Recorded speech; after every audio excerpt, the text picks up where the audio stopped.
you. Hasak Hasabeni Hasek. We are at the end of the last parasha of the book of Shemo, the book of Exodus. Let me do a little bit of recapitulating to think how we started and where we are right now. Because it's good sometimes to see how much things we have gone and how many things we have learned. If you remember, I have been telling you that my intention this year is not about to teach you about specifically about each little detail in the Torah, but how we can apply the Torah in our lives. Because I believe that that is what our Creator, the Borei Olam, blessed be His name, what He desired by all the generations, to learn from the principle that He gave us and to apply in our lives wherever we are. Because the principle that the Torah gives to us are universal and are for all humanity. You know, of course, that certain things are particular and certain things are for the time period that was given for reasons that they needed to be given. I always teach that we need to look at the scriptures from the point of view of the historical and context view. The timing that was written, the time that was given, and to whom was given, and why was given. All those things help us to understand better the certain things that are taught in the Torah. And then what we can grasp and what we can extract is what we call it the essential oils. You know, that's what we need, the essential oils, I call it. That means the Word of God, but based on the basic principle that is teaching to us and applying to our life. You know, I have been giving to you that if we look at the book of Shemot, Exodus, you're going to see that it starts from the transition of the 12 brothers that they are going to move to Israel, but one of them already was there. They didn't know, but I was there, and then happened that in their pilgrimage to Egypt, because of the hunger that was there, the brother that they wanted to kill or exterminate was the one that was going to save them and make again Israel as a nation. And Israel stayed in a place in which it was growing and progressing little by little until came a new Pharaoh who didn't know Joseph, and all the problems began. Then came another leader, very interesting, called Moshe Rabbeinu. And Moshe Rabbeinu has a very interesting background. You know, he was saved by the circumstances, and this moment, the Creator was always behind this situation, but he was saved and he went to the court of the Egyptians. And he was instructed by the best. And he grew up as a blue blood, even that he was not. And then when he learned that he was not an Egyptian, he went back to check for his people, and he got an encounter. He tried to protect his people, and then that backfired, and his own people betrayed him, and he needed to flee and go to the desert. And he went to Midian, where he found a wife, a family, and he became a shepherd. Then, at the age of 80 years old, the Creator called him back to serve as the leader for Israel. And I call it Moshe Rabbeinu the leader that he didn't want to be the leader, you know, and he always was interested enough. You see how he's always struggling with that calling. Not only struggling, but even he has his discussions with the Creator. Do this now, but I cannot do it. Call somebody else. I don't know. I don't talk. I am not like that. Everybody asks, why the Creator put his eyes on Moshe Rabbeinu. Because this is what we are going to be at the end, we are going to see of this parasha. You know, I always say that each one of us, we are valuable in the eyes of the Creator. We are all his creation. And here there is no one better than the other. Because for the Creator, all of us, we are his creatures. You know, if you are a parent and you have several children, you know, of course that you are going to say, you know, all my children are the same. I love all of them, you know. But if you are a true father or a true mother, you have some of you call it your favorites, even that you don't mention, because if you mention the other one, that are going to kill the favorite. That we saw with Joseph, no. But always there is one that is closer to me, no, because I identify certain things with me, and that's how we grew up.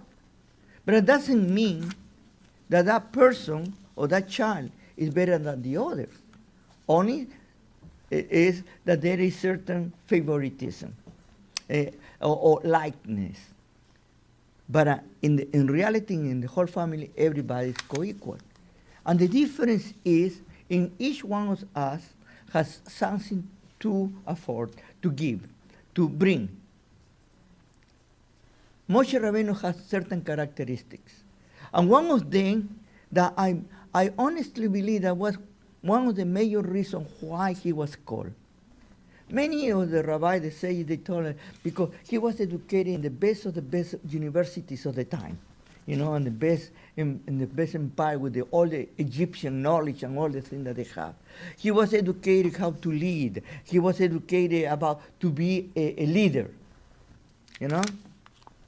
But one thing that you see in his nature, in his own character, one of the most important requirements for the Creator, his humbleness. He was so humble that he didn't want to have all the lights over him. Totally the contrary. He was running away from the light. He didn't want to be looked at him. And he's put in that position to be a leader.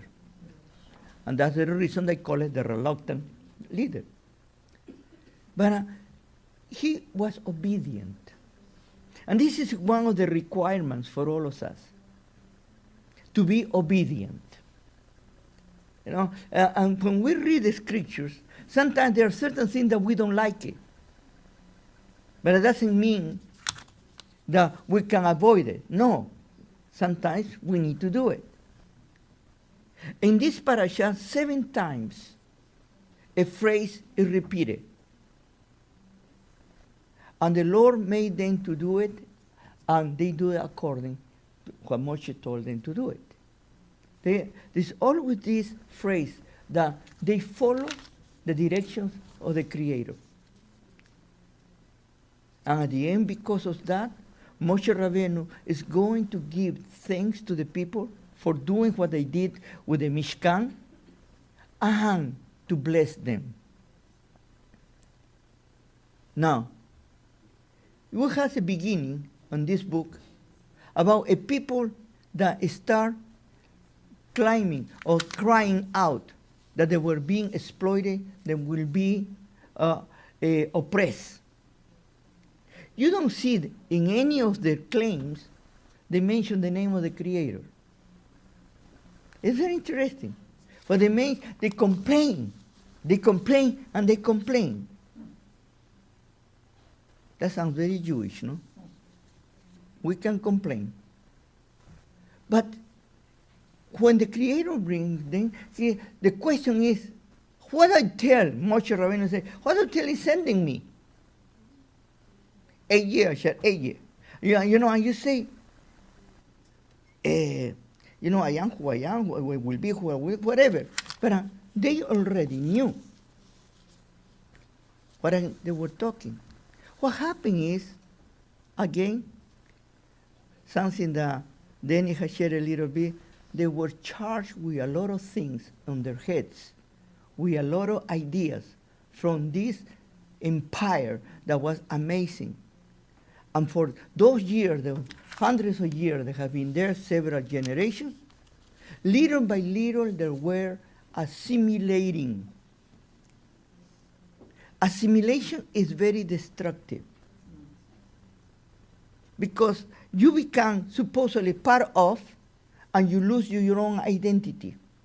And losing your own identity, in order to be accepted by the other people that you are assimilating, you accept everything that they tell you. You don't question. And you're not even afraid to question, because if you question, they are going to throw you out. You want to be accepted. I have seen so many people coming to Canada, and they become more Canadian than the Canadians. No? And I have seen many people that come from Christianity to rabbinical Judaism, and they became more Jews or more rabbinical than the rabbis themselves. And they are so strict in the norm, and they constantly they are going to criticize that you are not. And many of the people who were here, they left to go to these places because I was not Orthodox enough, or I was not Jewish enough, or I was not I didn't practice the right religion.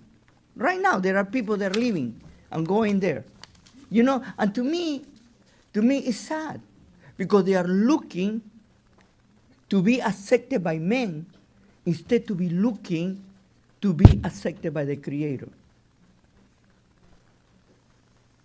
And this is the reason that I mention over and over again about the difference of having a relationship with the Creator versus to have a religion. I am not against traditions at all, totally the contrary. I like traditions, I like my tradition, but my tradition, they need to have a meaning. And I need to serve the Creator. It's not like that. Don't have meaning at all. Only to show you that I am holier than thou. That I am better than others? No. I see many people putting a uniform, but the uniform doesn't make the person. It's the person who makes the uniform. Well, this is what Moshe Rabbeinu went through with his people, and a process that the Creator was helping them to bring them out of this environment that was so nocive, that was so polluted with idolatry, and to extract the idolatry of their heads. And how you can be extracted idolatry that you have accepted blindly, and you still believe it. That's true. Then the Creator needs to show you little by little. In Spanish, we call it purga. You need to be purgated. You need like you take a purgative. And then you need to throw everything, my dear Mildred is champion on doing those words, eliminating the toxins that you have. And that doesn't take one day. Sometimes it takes all your life. And you will be surprised how many things we are still holding on to. Not long ago, somebody sent a website to ask me if this website is good or not. And this person looked like very Jewish and is talking everything, and at the end put certain things. You already, by the description, you know where they are coming from. When you talk about the second coming, where is the second coming come? You don't need to be a rocket scientist to know where they come, even if they don't mention that name. No? In Orthodox Judaism, they never say Yeshua. They say that man. And I am going to tell you, I don't need to be afraid to mention the name of this great Rabbi Yeshua. And there is a rabbi, Shmuley Boteach, who wrote a book about the kosher Yeshua. And he received more problems from his people than from the Christians. Because who are you? You are confusing the people. And we have a principle in Judaism, it's called Lashon Ra. Lashon Hara. And we need to be careful when we talk bad about somebody else. And this is why this book of Shemot is helping us to understand that the Creator spent a lot of time with his people to try to win them out of idolatry, adultery with God, changing the truth for what it was false. And we saw with the Egel Sahab, the Egel Sahab with the golden calf, and how the Creator is giving us the beautiful mishkan, the picture, to focus ourselves on him. And the glue for that, I put it, is the Shabbat. This Shabbat. To put us together, to make it cohesive, to make us together as community. These are principles of the Torah. Not about how much those things we need to repeat. It's about how I apply the moral principles that the Torah has given to me. You know, and we have lost that. Because we are living in times in which we have passed the line of morality and immorality, and we are entrenched now in amorality. We are totally entrenched on that. Totally no values at all. Now we are in the time that everything is okay, the majority tells you. If you belong to any minority group and you tell one of your values, they assault you, they try to destroy you, they try to stop you, and you cannot talk about it. But if you as a small group, you say something against the values of the great majority, you are going to see what is going to happen. You are an unwanted person. You need to accept what the majority tells you. And this is one of the greatest challenges that we have as believers today. This is the reason that this last chapter is talking about to be accounted for the things that the Creator has given to us. Are we responsible for the things that the Creator gives us and we are taking with us? Or we have sold out, or we have thrown away, or we have misused it, or we have abused of them? You know, one of the greatest business today, believe me or no, is the religious business. There are so many mercenaries of religion. They sell you their God in bottles. They sell you your God in little pieces of things. They sell you your God and they are going to give you blessings. And the great majority wants to believe in easy things to take. But don't mess with the great majority. We are living in a world right now that if you say the truth, you are condemned. But if you play the game of the hypocrisy of the world, you are considered a hero. And this is why it's so important to know who do we follow and who do we believe in. There are many religions. Today we can say the market of religion is really vast. And it's open for anybody to buy whatever they want to. How many people have seen that they buy religion because they want to buy a status? I won't ever forget one family that came here to our congregation. He was Jewish and she was a convert. And the reason that he came here was because he was looking for a job and he wanted to make certain contacts. And then he came to me after 3 weeks that he came here and he said, in this community, everybody is poor. There is no money. I don't need to be here. That's what he told me. And now they are part of a bigger community. This is why.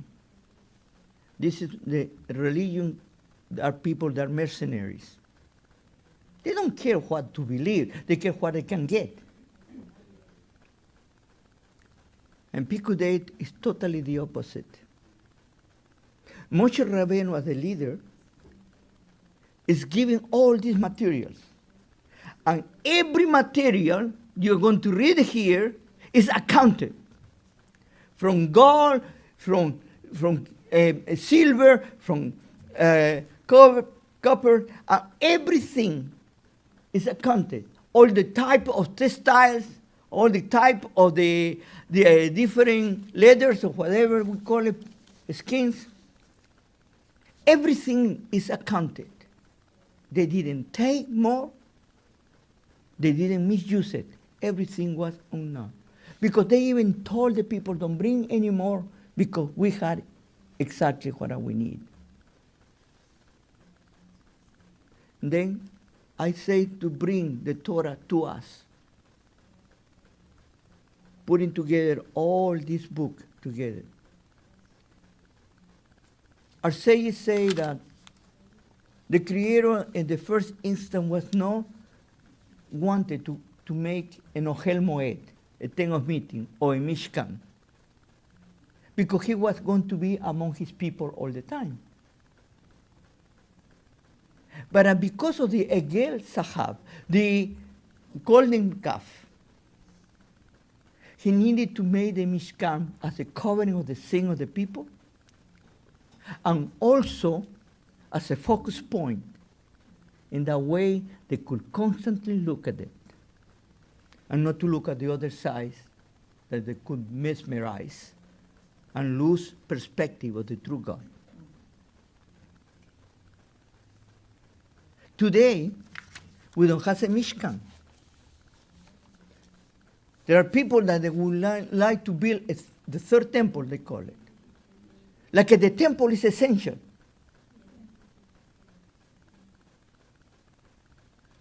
And they have missed the most important teaching of the Torah. Each one of us, we are part of that mishkan that God has created. You know, when he say in Shemot 25:8, build me a place in which I'm going to dwell, because I'm going to dwell in them. That's a betoho, it's a betoham. And it's very clear that we're not confusion here, because he was dwell in us, and he is in us. Then the question now about this accounting is, how are you accounting with the materials in your own mishkan? How are you putting in you, before the Creator, when he asks you, give me a list of the things that has given to you and how you have used it? How you put in practice this and this and that? And I say, but what God has given to me? Think about that. Each one of us, we have been gifted on something. We're talented on something. There are people that say, I am good for nothing. When you say, I am good for nothing, indirectly you are almost cursing the name of God. Right. Because what you are saying is, he committed a mistake to make me.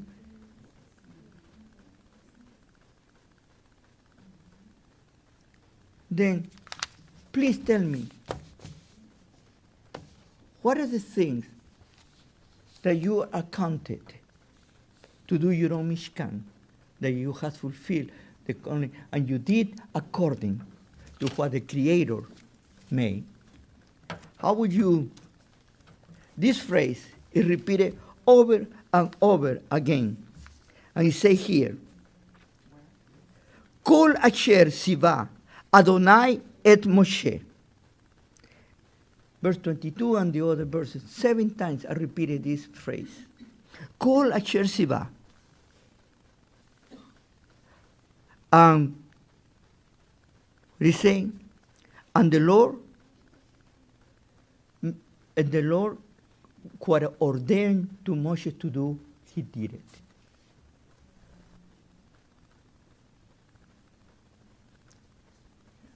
it. Start making an accounting means to be responsible. And the first thing that you need to be responsible, believe me or not, is to be responsible for yourself. The first thing that every human being needs to be responsible is for ourselves. And what do we do? I have mentioned this in other times before. We are passing the buck. We are blaming somebody else for my situation. How many times when I do counseling, I hear people say, yeah, my parents were not good to me, they didn't give me love, they didn't give me this, and they didn't give me that. Good. Now you know that they didn't give it to you.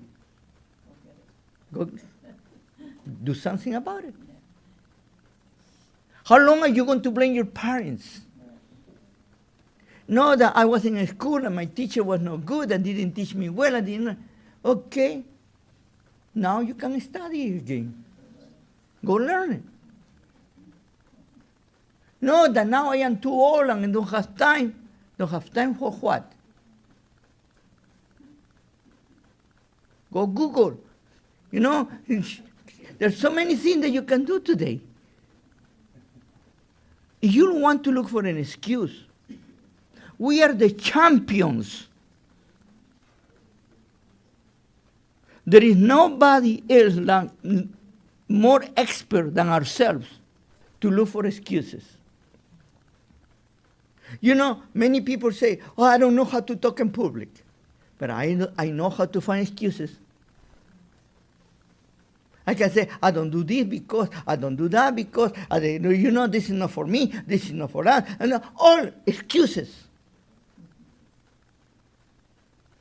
But the real reason here is the Creator is saying to Moshe, well done, Moses, the people did it. You know why? Because they realized, the people of Israel, there was a moment, a special moment. They realized how great, wonderful, and merciful is the Creator. That once you are confronted by Him, and you accept your own issues, the Creator always is giving you a second chance. Our God is the God of the beginning again. And this has been always the message the Creator wants. Apply the principle of the Torah in your life. And you know there is no secret. The most secret side, the most special side, the Holy of Holies in the Mishkan was the Aron. And inside the Aron, what it was? The tablet, the 10 Commandments. And was not 200, the 613, sorry but to my dear rabbis, was only the 10 Commandments. Because the 10 Commandments are basic for everything. You need to look in the 10 Commandments, everything else, and apply it in your life. Then we are going to start the next week a portion that is Vayikra. That is only 1 month in the life of Israel. And many people do not realize, but Vayikra is really contained in the book of Exodus in Shemot. And then the book of Bamidbar is in the second month of the second year. You know, it start. And then it's the real third book after the ending of Exodus is when it start here in chapter 40 that tells us about the journeys that the Lord is going to take the people of Israel with the Anan and with the Esh. You know, go to chapter 9, verse 15, and the rest is just, that is the continuation of this ending in the book of Bamidbar. That's not interesting because that tells you that the book of Vayikra and the 9 chapters of the book of Numbers are included in this portion of Exodus, even though they are not there. Why? Because it's part of the time before Israel left Har Sinai to do the journey, to go to the Promised Land. Because they needed to receive the 10 words, and that was the reason that, and to inaugurate the Mishkan after the sin of the golden calf. There's so many things that we're going to learn. We're going to learn a little bit. Vayikra is a very, very special book. It's a book that is taught to the children, and that's how I started children to read. They say the book of holiness, of the innocence, cleanliness, and it's talking about the korbanot, the offerings, it's talking about the kohanim, the priesthood, and it's going to talk about the Mishkan and the oil. Well, we are ready to start again another journey. May the Lord bless you and keep you. Shabbat Shalom.